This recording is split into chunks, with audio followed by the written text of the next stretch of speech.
Start करते हैं हम अपना पहला टॉपिक इलेक्ट्रोस्टैटिक्स, जिसके अंदर हम चार्ज की स्टडी करते हैं एट रेस्ट के अंदर।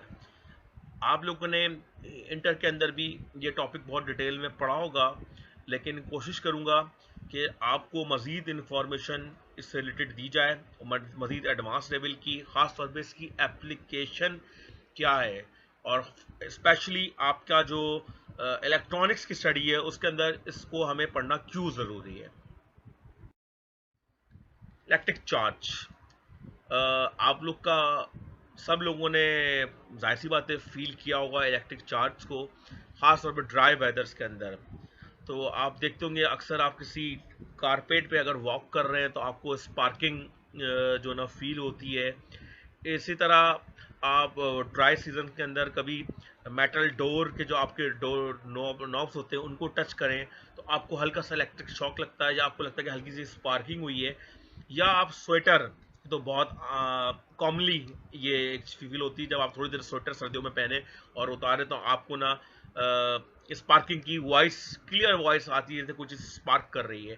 तो ये सारे फिनोमेनास जो होते हैं ये आपके इलेक्ट्रोस्टैटिक की वजह से या चार्ज एड्रेस की वजह से या फिनोमेना आप फील कर रहे होते हैं, लेकिन ये इतने नुकसानदेह नहीं होते आपकी आम लाइफ के अंदर। लेकिन जब हम चले जाते हैं इलेक्ट्रॉनिक्स के अंदर, या आप ये चार्ज किसी तरह डिस्चार्ज हो जाए आपके कंप्यूटर के मदरबोर्ड के ऊपर, तो फिर ये इग्नोरिंग नहीं जाता, फिर ये अच्छा खासा डैमेज का जो ना बाइस बनता है। वो किस तरह है वो मैं आपको आखिरी में एक वीडियो पूरी में चलाऊंगा, उसमें आप इलेक्ट्रोस्टैटिक डिस्चार्ज देखेंगे, उसकी अपनी पूरी इलेक्ट्रॉनिक्स के अंदर एप्लीकेशन देखेंगे, कितनी ज़रूरी होती है कि इलेक्ट्रोस्टैटिक डिस्चार्ज से किस तरह अपनी इलेक्ट्रॉनिक आइटम्स को या सर्किट्स को आपने प्रिवेंट करना होता है।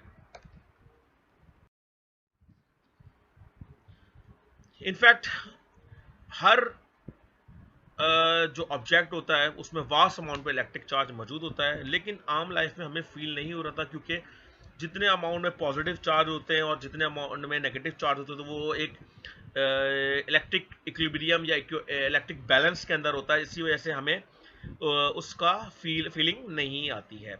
इलेक्ट्रिक चार्ज एक इंट्रिंसिक कैरेक्टरिस्टिक है फंडामेंटल पार्टिकल की, कि अगर एक पार्टिकल है उसकी ये फंडामेंटल प्रॉपर्टी है, सही है, कि वो एक चार्ज रखेगा, और वो प्रॉपर्टी उसके अंदर जब वो चार्ज जनरेट या जब वो पार्टिकल क्रिएट होता है उसके साथ ही आती है। बिल्कुल फंडामेंटल प्रॉपर्टी है इसकी। इंपॉर्टेंस क्या है इलेक्ट्रोस्टैटिक्स की, जो मैं आपको अभी थोड़ी देर पहले बता भी रहा था, तो ये डिटेल में थोड़ा सा बता देता हूँ कि ये बहुत सारे आपके एरियाज के अंदर यूजफुल है। इक्विपमेंट जैसे वैन डी ग्राफ जनरेटर, ये एक high voltage, very high voltage generator होता है, लो करंट के ऊपर ये हम इसको डिज़ाइन करते हैं। और ये प्रोजेक्ट हमने अपनी लास्ट प्रीवियस आपके सीनियर्स थे उनसे हमने लैब में भी जनरेट करवाया था। ये हमने पूरा प्रोजेक्ट डेवलप किया था और एक छोटे लैब डेमोन्स्ट्रेशन लेवल के ऊपर हमने ये जनरेट किया था। इसकी जो पर्टिकुलर एप्लीकेशन होती है वो न्यूक्लियर फिजिक्स के अंदर पार्टिकल्स की एक्सेलरेशन के लिए हम इसको यूज़ कर रहे होते हैं। इसके अलावा इलेक्ट्रोस्टैटिक की जो एप्लीकेशन है वो फोटोकॉपियर है, लेज़र प्रिंटर है, इंजेक्ट प्रिंटर है, और इलेक्ट्रोस्टैटिक एयर फिल्टर्स हैंगे। आप नेट पे इजी सर्च करके इन सब की एप्लीकेशंस को देख सकते हैं। जो मैं पर्टिकुलरली जिस पे एम्फसाइज करूंगा वो होगी इलेक्ट्रोस्टैटिक डिस्चार्ज, क्योंकि इसकी इंडस्ट्रियल जो एप्लीकेशन है या उसकी जो रिक्वायरमेंट है वो बहुत ज़्यादा है। आप आगे जितनी भी इंडस्ट्रीज़ जो कि पीसीबी फैब्रिकेशन को, पीसीबी डिज़ाइनिंग को या पीसीबी से रिलेटेड रिपेयर और मेंटेनेंस को, इलेक्ट्रॉनिक मॉड्यूल की फैब्रिकेशन, डिज़ाइनिंग और उनकी रिपेयर्स मेंटेनेंस को जो भी ऑर्गेनाइजेशंस देख रही हैं, उनके लिए ईएसडी एक बहुत बड़ा इशू होता है।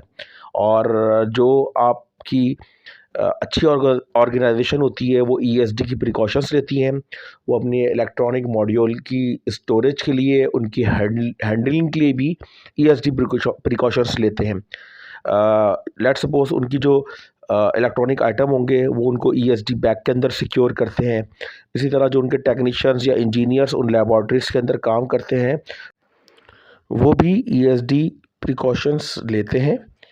ईएसडी स्ट्रिप्स, ईएसडी कोट्स पहनते हैं ताकि उनके जो हैंडलिंग है उससे वो इलेक्ट्रॉनिक्स आइटम्स के अंदर फॉल्ट इंड्यूस ना कर दे। तो इलेक्ट्रॉनिक इंडस्ट्री के अंदर ईएसडी की बहुत ज़्यादा अहमियत है और मैं आपको एक वीडियो भी शेयर करूंगा जिससे आपको इस अहमियत का और अंदाज़ा हो जाएगा। हम सब जानते हैं टू टाइप्स ऑफ चार्जेस होते हैं, जो एक पॉजिटिव होता है और एक नेगेटिव होता है, और ये भी हमें बिल्कुल पता है जो लाइक चार्जेस होते हैं वो रिपेल करते हैं। इसका मतलब है पॉजिटिव पॉजिटिव को रिपेल करेगा और नेगेटिव नेगेटिव को रिपेल करेगा। इसी तरह जो अपोजिट चार्ज है वो एक दूसरे को अट्रैक्ट करेंगे। इसका मतलब है जब पॉजिटिव और नेगेटिव एक दूसरे को अट्रैक्ट करेंगे। एटॉमिक स्ट्रक्चर भी आपका इसी तरह डिज़ाइन होता है कि न्यूक्लियस जो आपका सेंटर बॉडी होता है उसके अंदर proton uncharge particle, sorry proton as a positive charge particle और न्यूट्रॉन एज अनचार्ज पार्टिकल मौजूद होता है, और उसकी सराउंडिंग में नेगेटिव इलेक्ट्रॉन क्लाउड्स होते हैं जहां पे इलेक्ट्रॉन्स मूव कर रहे होते हैं।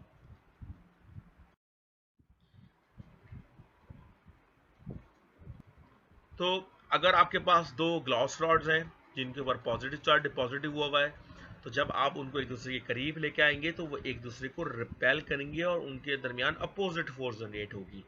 इसी तरह अगर दो अपोजिट साइन आपके पास बॉडीज हैं या रॉड्स हैं, जब आप उनको एक दूसरे के करीब लेके आएंगे तो एक दूसरे को वो अट्रैक्ट करेंगी।